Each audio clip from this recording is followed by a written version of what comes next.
দাওয়াত এসেছে, এসেছে দাওয়াত, কর্মী সেনানি মিলাও হাতে হাত। এসো এসো আহ্বানে রাঙাতে প্রভাত, শ্রেষ্ঠ নবীর শ্রেষ্ঠ। আসসালামু আলাইকুম। ওয়ালাইকুম আসসালাম ওয়া রাহমাতুল্লাহ। বন্ধু কেমন আছো? আলহামদুলিল্লাহ ভালো আছি, তুমি কেমন আছো? আলহামদুলিল্লাহ আমিও ভালো আছি। কি ব্যাপার, সাথে সৈনিক, কাঁধে ব্যাগ, হাতে পতাকা, মাথায় ব্যাজ, সেজে গুজে জিহাদি শক্তি নিয়ে কোথায় যাচ্ছ? কেন বন্ধু তুই জানো না? না তো বন্ধু, কোনো প্রোগ্রাম আসেনি? হ্যাঁ, ওই যে ঢাকার আগারগাঁও ঐতিহাসিক মহাসম্মেলন। আরে ধুর বেটা, বর্তমানে দেশে প্রচালিত গণতান্ত্রিক গতিভিত্তিক দলীয় রাজনীতি, আন্দোলন, সম্মেলন, মিটিং, মিছিল হাজারো দেখেছি। যারা ইসলাম কায়েম করার নামে রাজপথে মার ধার, জ্বালাও পোড়াও, মুসলিম ভাই ভাইয়ের মধ্যে রক্তপাত, এত তো ইসলাম কায়েম হবেই না, বরং আরো বিশৃঙ্খলা সৃষ্টি হবে। আরে বন্ধু না, এটা তো সেই সংগঠন না।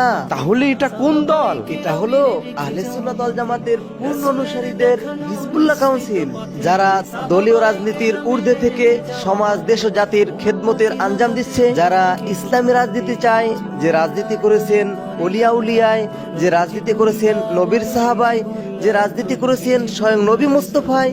এই সংগঠনটি তো তাদেরই দলের আওতায়। ও, তার কথা বলছো? ওই যে 8ই নভেম্বর ছাত্র হিজবুল্লাহ কেন্দ্রীয় কাউন্সিল, যে দল হক্কানি আজ সারা বিশ্ব দেখতে চায়, আমি তো তারই অপেক্ষায়। তাই নাকি?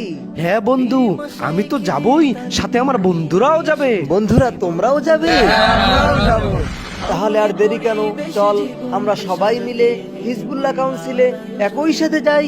চলো তাহলে বন্ধু, চল। আমাদের রাহবার শাহ হুসাইন, নিবেদিত প্রাণ উম্মার জন্য। ছাত্র হিজবুল্লাহর সেনানি সবে ছাত্র হিজবুল্লাহর সেনানি, নেসার সালের গড়া এই কাফেলা, শাহ মুহিবের দোয়া পেয়ে ধন্য। আমাদের রাহবার শাহ হুসাইন, নিবেদিত প্রাণ উম্মার জন্য, শাহ মুহিবের দোয়া পেয়ে ধন্য। আমাদের রাহবার শাহ হুসাইন, নিবেদিত প্রাণ উম্মার জন্য। এসেছে দাওয়াত, দাওয়াত এসেছে, এসেছে দাওয়াত, কর্মী সেনানি মিলাও হাতে হাত। এসো এসো আহ্বানে রাঙাতে প্রভাত, শ্রেষ্ঠ নবীর শ্রেষ্ঠ উম্মত। এসেছে দাওয়াত।